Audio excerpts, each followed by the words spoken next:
नमस्कार।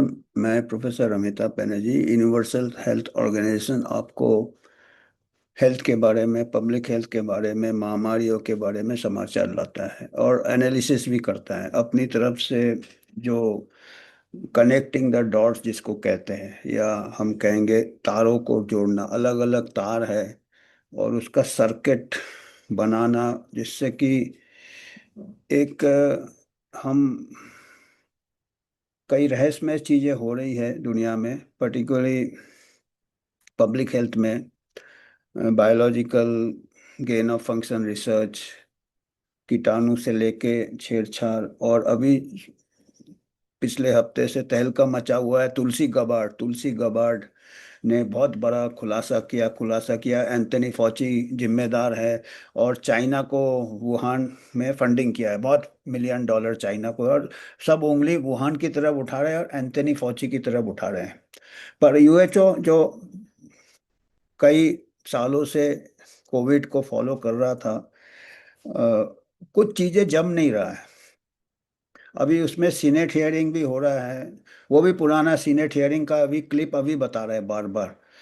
2023 का senate economic times भी अभी 10 घंटे पहले या 24 घंटे के अंदर एक क्लिप बता रहा है कि रैंड पॉल क्वेश्चन कर रहे हैं यूएस एड, यूनाइटेड स्टेट्स का जो एड है, उनको पूछ रहे हैं, उनका कोई अधिकारी है, मिसेस पीटर्स को पूछ रहे हैं कि आपने क्यों छुपाया, या आपने वुहान को, चाइना को, यूएस एड गया, यूएस गेट गया, टैक्स पेयर का पैसा गया, US aid, China China Wuhan lab, बार बार वो दोहरा रहे हैं। तो सबका नज़र क्या है कि महामारी का जो दुर्घटना हुआ, 20 मिलियन लोग मारे गए, जो भी मारे गए, उसके बाद तो पूरा एक प्रकार से केओस हो गया था। क्या कौन किससे मर रहा है कुछ पता नहीं है। आरटीपीसीआर कर रहे थे, उसके बाद फिर अपना आपदा में अफसर वाले कई आ गए, आपको मालूम है। फार्मा कंपनी आ गया, टीका प्रमोट हो गया, वैक्सीन मैंडेट लग गया, वो आउट ऑफ हैंड चला गया, या पहले से क्या था कुछ पता नहीं है। पर जो भी है, ये एक चीज यूएचओ ने जो 10 महीने पहले पूरा इसका ओरिजिन हमने बताए थे, यूएचओ के प्लेटफॉर्म, क्यू वाइव के प्लेटफॉर्म से बताए थे, हमारा जो मीडिया पार्टनर है क्यू वाइव से प्लेटफॉर्म से बताया था कि ये जो ओरिजिन है इसका, ये वुहान लैब है, चाइना है। पर इसका असली ओरिजिन कहाँ पे है? University of North Carolina, Chapel Hill, USA. एक Ralph Baric scientist, leading scientist है, जो कोरोना वायरस के रिसर्च, बहुत टॉप मोस्ट वर्ल्ड के रिसर्चर है, और वो अपने लैब में कर रहे थे अमेरिका में, और अमेरिकन आर्मी के लिए कर रहे थे वो बैट में। खैर, हम अभी उससे क्लिप बताएंगे। हमने 10 महीने पहले क्यूवाई प्लेटफॉर्म से इसका खुलासा किया था, वो हम हिंदी में पूरा क्लिप बताएंगे, है वो। अभी हम वो क्लिप का आपको फिर से हम बता रहे हैं, आप रिकॉर्डिंग सुनिएगा, क्योंकि हम ये कह रहे हैं कि हमने 10 महीने, ये जो तुलसी गाबार्ड कह रही है, ये 50% भी पूरा नहीं बता रही है, शायद 10% बता रही है। हमको तो लगता है कि एंथनी फॉची को बलि का बकरा बना देंगे। अंग्रेजी में स्केपगोट कहते हैं, हिंदी में कहते हैं बलि का बकरा।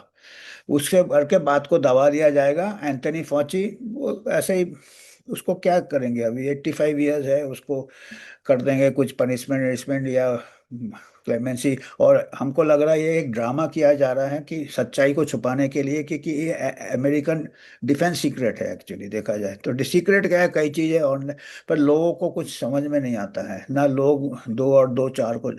तो ये हमको लगता है ये तुलसी गबार्ड का ये एक प्रकार से ड्रामा है, छुपाने के लिए। एंथनी फॉची के ऊपर सबका नजर रहे और वुहान लैब के ऊपर नजर रहे। हालांकि ये वुहान के नजदीक दूसरा लैब था, जो कि अमेरिकन एक साइंटिस्ट थी, जो राल्फ बैरिक, जिन्होंने ओरिजिन एक्चुअली कोविड 19 का जो छेड़छाड़ किया था, वो अमेरिकन लैब में किया था, और वो वायरस वहां से भेजा था अपने कोवर्कर, जो कि वुहान इंस्टीट्यूट वाला लैब नहीं, उसके पास 3-4 किलोमीटर दूर दूसरा लैब था, हाई सिक्योरिटी वाला लैब था। और एक सी सिंगली का नाम दे रहा है बार बार, बैट वुमन, वो बैट वुमन है, पर उसके लैब में नहीं हुआ ये। चाइना में हुआ, पर ये पूरा अमेरिकन डिफेंस ये था। और अभी शायद डेमोक्रेट हो या रिपब्लिकन हो, वो दोनों, क्योंकि नेशनल इंटरेस्ट आ जाता है, इसको डाइवर्ट करने के लिए हमको जो लग रहा है, क्योंकि इसका खुलासा किसने किया, हमने 10 महीने पहले जो हमने इसका ऊपर खुलासा किया था, जिम हैस्लम। जिम हैस्लम एक है, इन्वेस्टिगेशन किया उन्होंने, हालांकि वो इंजीनियर है, पर उनको काफ़ी टेक्निकल नॉलेज है। उन्होंने किताब लिखा है 450 पन्ने का, कोविड ओरिजिन्स। जिम हैस्लम ने फिर एक उनका स्टेटमेंट है, अंग्रेजी में है पूरा, उसी से हमने, उनके किताब से हमने हिंदी में ये बनाया था। और अभी हमको एक यूट्यूब मिला जिम हैस्लम का, उसमें से भी हम आपको 10 मिनट बताएंगे। और उन्होंने वही चीज बताया जो हमने क्यू वाइव चैनल से 10 महीने पहले बताए थे। तो हम आपको अभी, आप वो दोनों रिकॉर्डिंग सुनिए, आप अभी रिकॉर्डिंग सुनिए जो हमने 10 महीने पहले जो बताए थे हमने, उसमें से 10 मिनट का हम रिकॉर्डिंग आपको बताएंगे। आपको पूरा पता चल जाएगा कि कैसे ये आया महामारी। जिम्मेदार कौन थे? अमेरिकन जिम्मेदार थे। चाइना के ऊपर डाइवर्ट किया जा रहा है अटेंशन, कोलैबोरेटर्स होंगे चाइनीज वाले। तो आप पहला रिकॉर्डिंग सुनिए हमारा क्यू वाइव का, 10 महीने पुराने रिकॉर्डिंग से हम थोड़ा सा पोर्शन बताएंगे। उसके बाद हम जिम हैस्लम का बताएंगे अंग्रेजी में। तो दोनों लोग, हिंदी में भी हमने जो जो हमने बताया वही चीज़ जिम हैस्लम ने बताया, हालांकि जिम हैस्लम के किताब से ही हमने बनाया था वो। तो दोनों मैच करता है, तो अंग्रेजी वाले भी समझ जाएंगे, पहले हिंदी वाले भी समझ जाएंगे। उसके बाद हम ये बताएंगे जो नाटक चल रहा है यूएस सीनेट में। एक तो वो तुलसी गाबार्ड का चला, बड़ा सनसनीखेज लगा, पर वो बातों को हमको लग रहा है कुछ चीजें, पर्दा को गिराया जा रहा है, किसी चीज पे पर्दा गिराया जा रहा है। और जिम हैस्लम ने लिखा है, उनका किताब भी है। तो और फिर वो ड्रामा हमने 3 मिनट का हम ड्रामा बताएंगे। पहले आप हमारा रिकॉर्डिंग सुनिए, फिर जिम हैस्लम का रिकॉर्डिंग सुनिए, फिर 3 मिनट का वो बार बार चाइना चाइना चाइना बार बार रिपीट करेंगे तो वो बात छुप जाएगा। तो अभी आप वो सुनिए आप। तो धन्यवाद, आप सुनिए, फिर आप अपना निर्णय खुद लीजिए।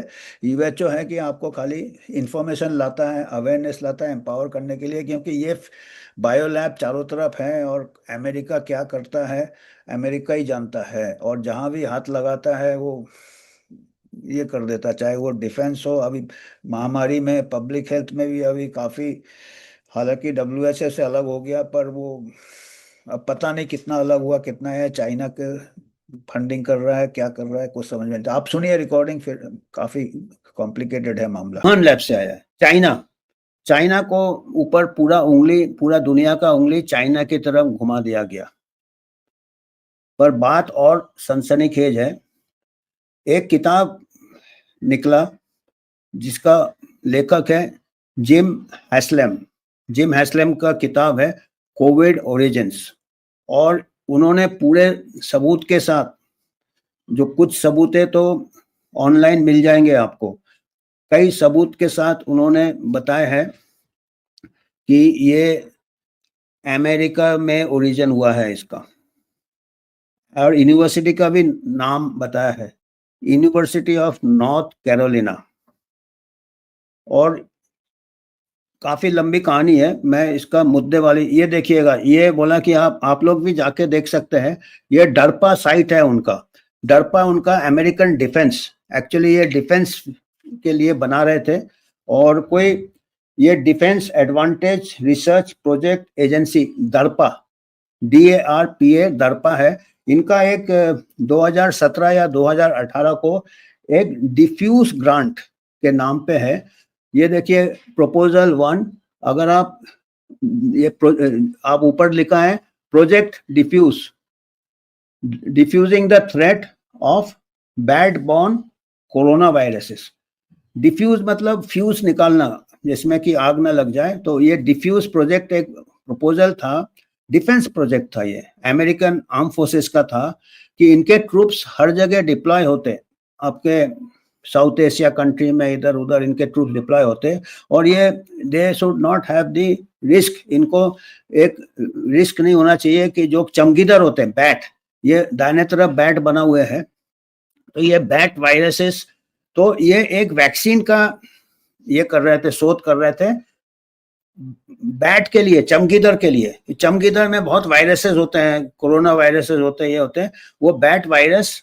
वो पहला वाला फिर से दिखाइए स्लाइड हर्ट्स पहला। हाँ, इसमें देखिएगा, इसमें पूरे जो ऑर्गेनाइजेशन है जो रिसर्च करेंगे उनके नाम भी दिए हैं आपको, देखेंगे पहले है आपका यूनिवर्सिटी ऑफ नॉर्थ कैरोलिना, फिर और भी कई यूनिवर्सिटीज हैं। तो ये इनका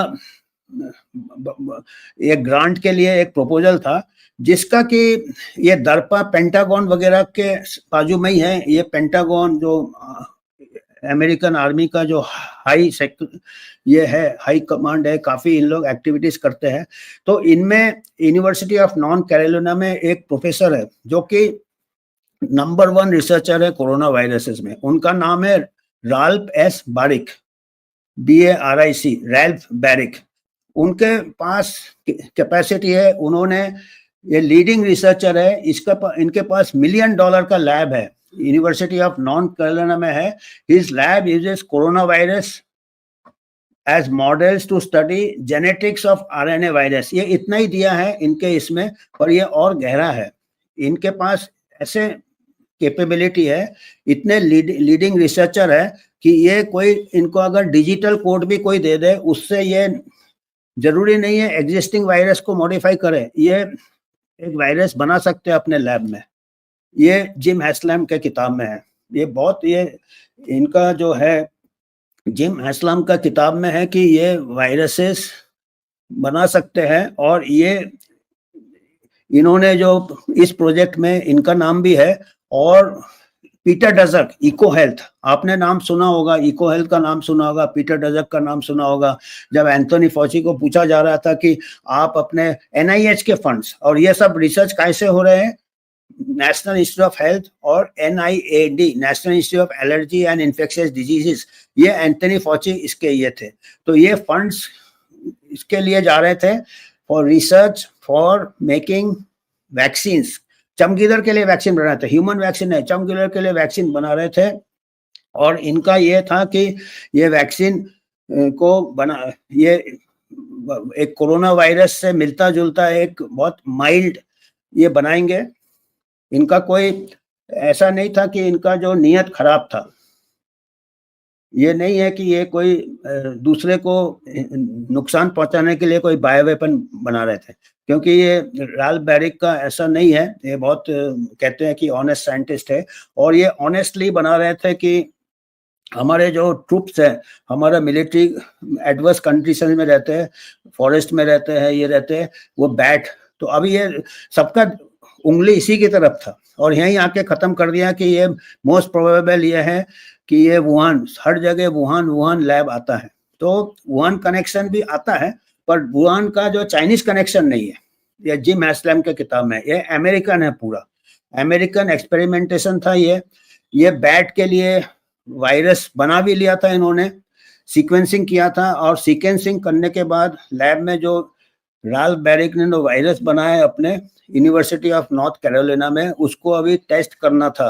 और उन्होंने इतना सफाई है उनके काम में, मैं ज़्यादा टेक्निकल डिटेल में नहीं जाऊंगा, कहीं क्लीवेज होता है, वहाँ पे कुछ अमाइनो एसिड सीक्वेंस होता है, वहाँ पे कुछ उन्होंने उसको ऐसे करके बनाया था कि अगर आप कुछ लैब में बनाते हो या लैब में कोई चीज़ को इंजीनियर करते हो, ये नंबर 1 जेनेटिक इंजीनियर वर्ल्ड के माने जाते हैं कोरोना वायरस में। इनका बहुत इनका अनुभव है। तो इन्होंने इतना सफाई से इसको वायरस को बनाया था कि जहां जहां आप क्लीवेज में कुछ दूसरा इंसर्ट करते हो, एक तो जो सीक्वेंस था वो PRRA कुछ कहते हैं वो, कि नॉर्मल लगे, उसको नहीं छेड़ के उसके बाजू वाले को छेड़ के, और उसमें जो स्कार है, उसमें कोई निशानी है, उसको भी उन्होंने स्मूथ कर दिया था कि किसी को लगे नहीं कि इसमें छेड़छाड़ किया है। ये इसलिए नहीं किया था कि किसी को कोई कॉन्स्पिरेसी कर रहे हो या किसी का, ये इसलिए किया था कि ये जो बैट में इसको सर्कुलेट करेंगे, वायरस को एरोसॉल देंगे उनके केव्स में, तो उसमें क्या है कि जो बैट्स का जो इम्यून सिस्टम है उसको भी लगे कि ये नेचुरल वायरस है, so that gives a natural उनका एंटीबॉडी रिस्पॉन्स हो। तो इनका मकसद यह था कि जितने भी ये अगर ऐसे हम वैक्सीन बना ले जो हम एरोसॉल में देख सकते हैं, और जितने चमगीदड़ हैं अपने जहाँ जहाँ हमारे ट्रूप्स डिप्लॉय होंगे, वहाँ पे हम एक प्रकार से जो कोई भी वायरस सर्कुलेशन होगा कि कोरोना से दूसरे भी मिलते जुलते वायरस सर्कुलेशन होंगे चमगीदड़ में, ये वो फैलना बंद हो जाएंगे, चमगीदड़ में हर्ड इम्यूनिटी आ जाएगा तो हमारे ट्रूप्स भी सुरक्षित है। ये मतलब प्रपोजल में ये है, 75 पेज का प्रपोजल है, आप देख सकते हो वेबसाइट में। तो ये कर रहे थे। इनके फिर और भी कोवर्कर्स थे, इनके सहयोगी थे। एक सहयोगी ड्यूक यूनिवर्सिटी में थे, सिंगापुर में थे। ड्यूक यूनिवर्सिटी अमेरिका में भी है, ड्यूक यूनिवर्सिटी का सिंगापुर में भी एक ये है, उनका ब्रांच हो या जो भी है। तो एक डैनियल लेडी थी, ये डैनियल एंडरसन नाम था। तो she was working in Singapore, तो ये इनके सहयोगी थे। तो इन्होंने दर्पा प्रोजेक्ट का जो प्रपोजल दिया था, इनको डायरेक्ट फंडिंग नहीं मिला, पर इनडायरेक्टली इन्होंने फंडिंग यूज किया। और किसका फंडिंग यूज किया? अमेरिकन टैक्स पेयर्स का फंडिंग यूज किया। ये वायरस इन्होंने डेवलप किया रैल्फ एस बैरिक ने, और इन्होंने फिर कोई रॉकी माउंटेन लैब है मोंटाना में, अमेरिका में, वहाँ शायद कुछ केव्स वगैरह है, वहाँ पे उन्होंने बैट्स में ट्राई किया था। ये अपने यूनिवर्सिटी ऑफ नॉर्थ कैरोलिना में इन्होंने बनाए वायरस को, फिर वहाँ पे ट्राई किया था, पर वहाँ पे वो सक्सेसफुल नहीं रहे, वो ट्रांसमिशन नहीं हुआ। फिर उन्होंने उनके जो कोवर्कर थे Duke university Singapore, Daniel Anderson, उनको फिर उन्होंने ये भेजे, सैंपल्स भेजे, और उन्होंने जो डैनियल एंडरसन था उनका वुहान लैब के साथ भी कोलैबोरेशन था। तो उन्होंने वुहान लैब से में उन्होंने कोशिश किया कि उसको लैब में बैट्स में ट्रांसमिट करके देखें। और अभी जो लोगों को जो अटेंशन डाइवर्ट किया जाता था, वो कहते थे कि चाइनीज एक लेडी है टी सिंगली, उसका नाम बैट वुमेन ही डाल दिया था, कि वो कोई रिसर्च कर रही थी और वो माइस में कर रही थी, काय में कर रही थी, उससे ये हो गया। वो गलत है, क्योंकि जो सी सिंगली है उसके पास इतना कैपेबिलिटी नहीं था जो कि बैरिक के पास था। जो अमेरिकन साइंटिस्ट जो यूनिवर्सिटी ऑफ नॉर्थ कैरोलिना में काम कर रहे थे, उनका एक्सपर्टीज ये जो चाइनीज जो साइंटिस्ट थी बैट वुमेन, उसके पास नहीं था। उसके पास उतना लैब भी नहीं था, सिक्योरिटी लैब BSL-2 ही था। जबकि ये जो दूसरी लेडी थी, इनके जो कोलैबोरेटर थी डैनियल एंडरसन, जो सिंगापुर में थी, उसका वुहान में भी लैब था, वुहान के साथ उनका कोलैबोरेशन था, वुहान रिसर्च कोलैबोरेशन था। और उसका लैब 5-10 किलोमीटर ये वुहान लैब से दूर था, वहां पे उसके पास बहुत हाई सिक्योरिटी था। BSL-4 में यह जो एंडरसन लेडी थी, सिंगापुर से अमेरिकन होगी शायद, अमेरिकन थी ये, ओनली वेस्टर्नर इन वुहान लैब, ये जिम एस्लम के इसमें दिया है कि ये ओनली वेस्टर्न, उसके पास BSL-4 सिक्योरिटी था, सेफ्टी था, जो कि स्पेस सूट में जैसे जाता है, वहां पे they were doing experiment for transmission to bats, वो इसके लिए कर रहे थे।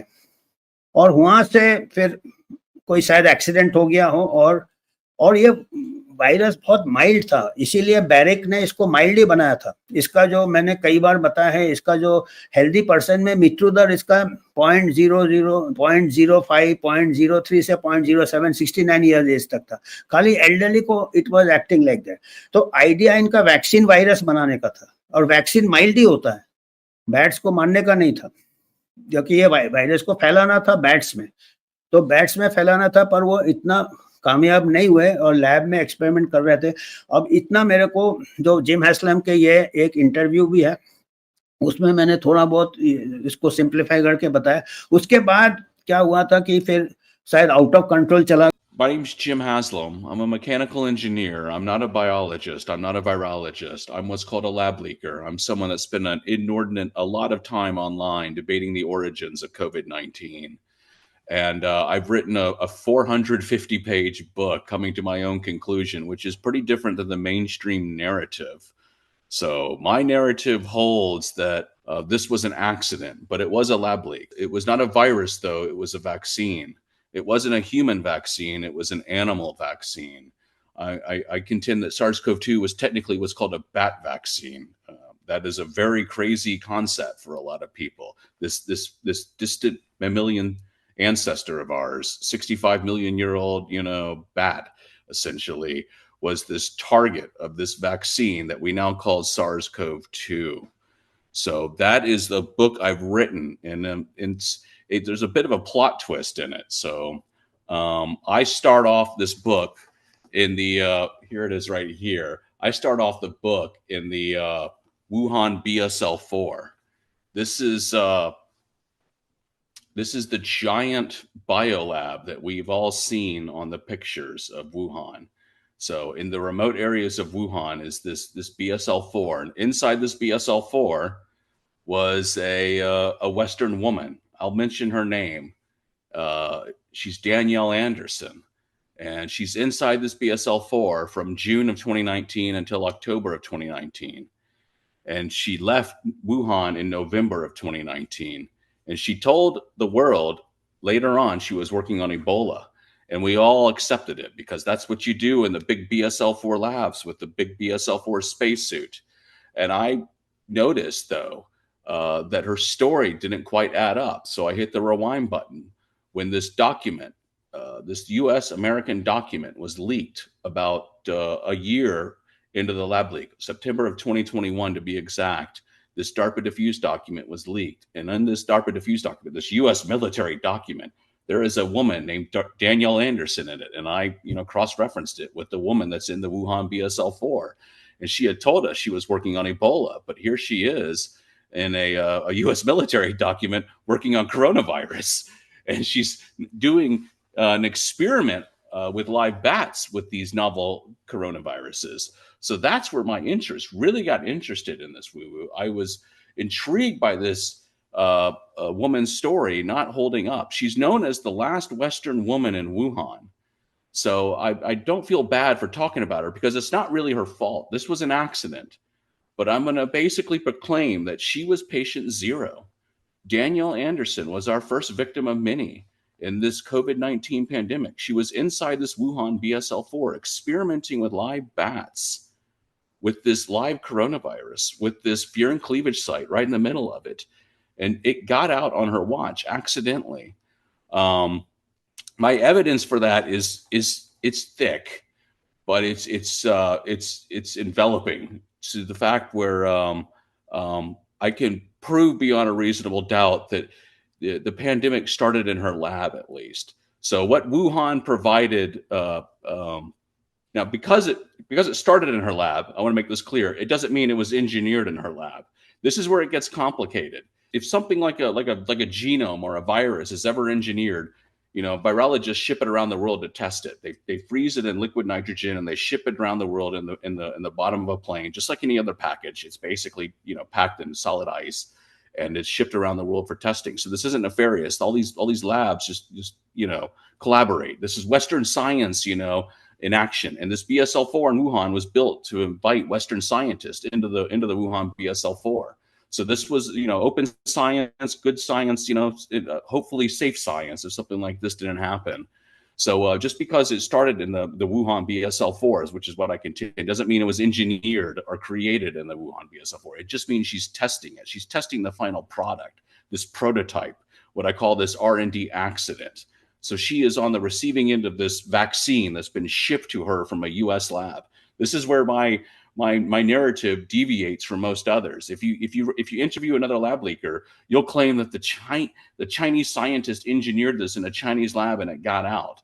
And they'll claim that this thing has nothing to do with the Wuhan wet market, which I agree with. But what I don't agree with is that the Chinese scientists, engineered a genome like SARS-2.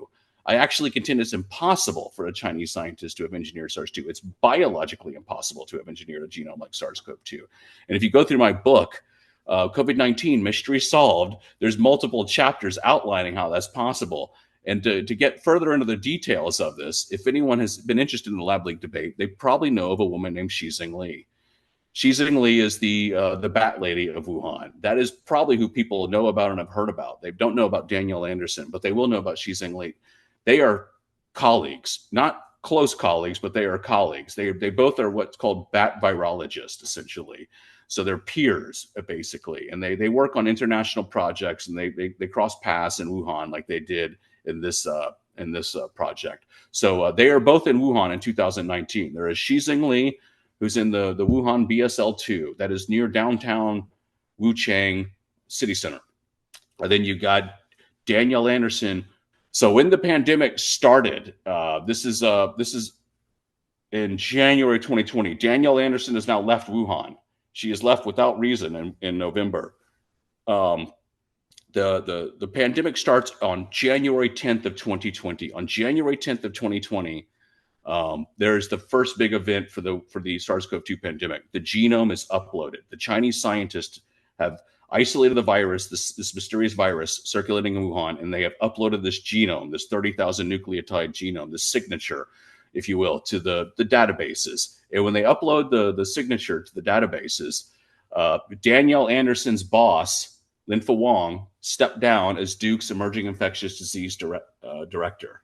So the boss of Danielle Anderson has now resigned from his position at Duke, essentially, after recognizing the genome that got out on their watch. So he's done the honorable thing and stepped down. Then 2 weeks later, on January 24th of 2020, Xi Zhengli, the Bat Lady, emerges onto the international scene, and she uploaded this genome called RATG13. This is why I basically call Xi Zhengli the whistleblower. I have announced her to be the brave whistleblower, and I believe she may go down as one of the braver women in science for doing what she did.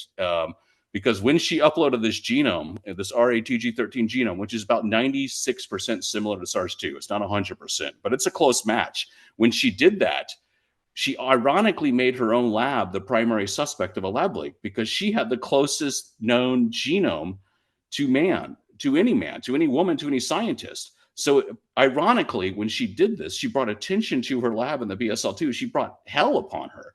So the entire world just descended upon her. You have the closest known genome to SARS-2. You are now our primary suspect. Said every Western scientist, every Western newspaper, every Western reporter. They converged upon her for the irony of her actually, exposing the fact to us, Western virologists in particular, that SARS-2 is engineered. She ironically brought attention to her. Does that make sense?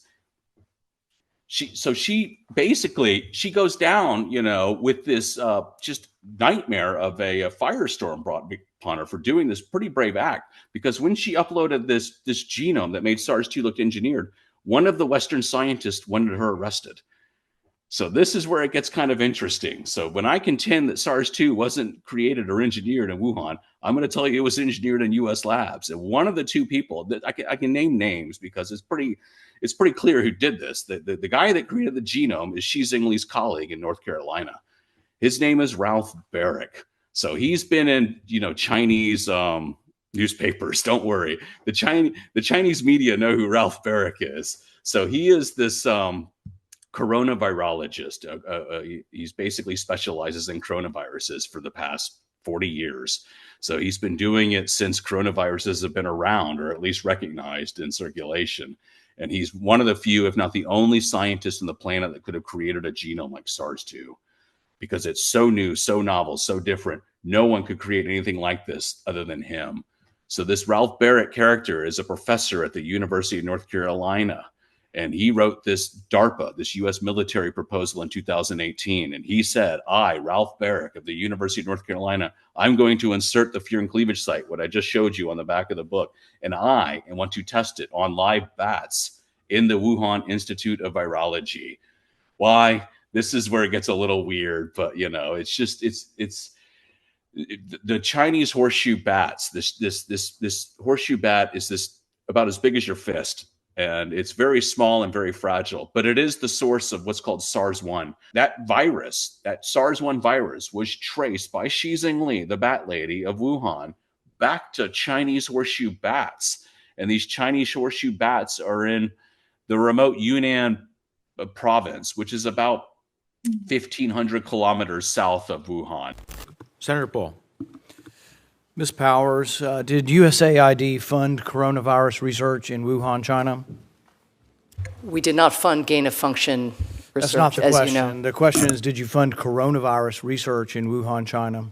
Before my time, there was the PREDICT program with which you're familiar, which ended in China in 2019. Now, this is a $200 million program, and the GAO has also identified that some of these grants went directly to the Wuhan Institute of Virology, where there is a suspicion that the lab leak began the pandemic. Has USAID awarded funds to the Academy of Military Medical Sciences in China? Not to my knowledge, but I'd have to get I think the answer is once again yes. GAO has found that there have been subawards of NIH money as probably as well as USAID money that went to the Academy of not just medical research, military medical research in China. Now, part of the unknowns here is we can't get the records to look at this. So I've been asking for months and months for records. In September of last year, I wrote Ms. Powers, USAID, a request asking for records from the PREDICT program.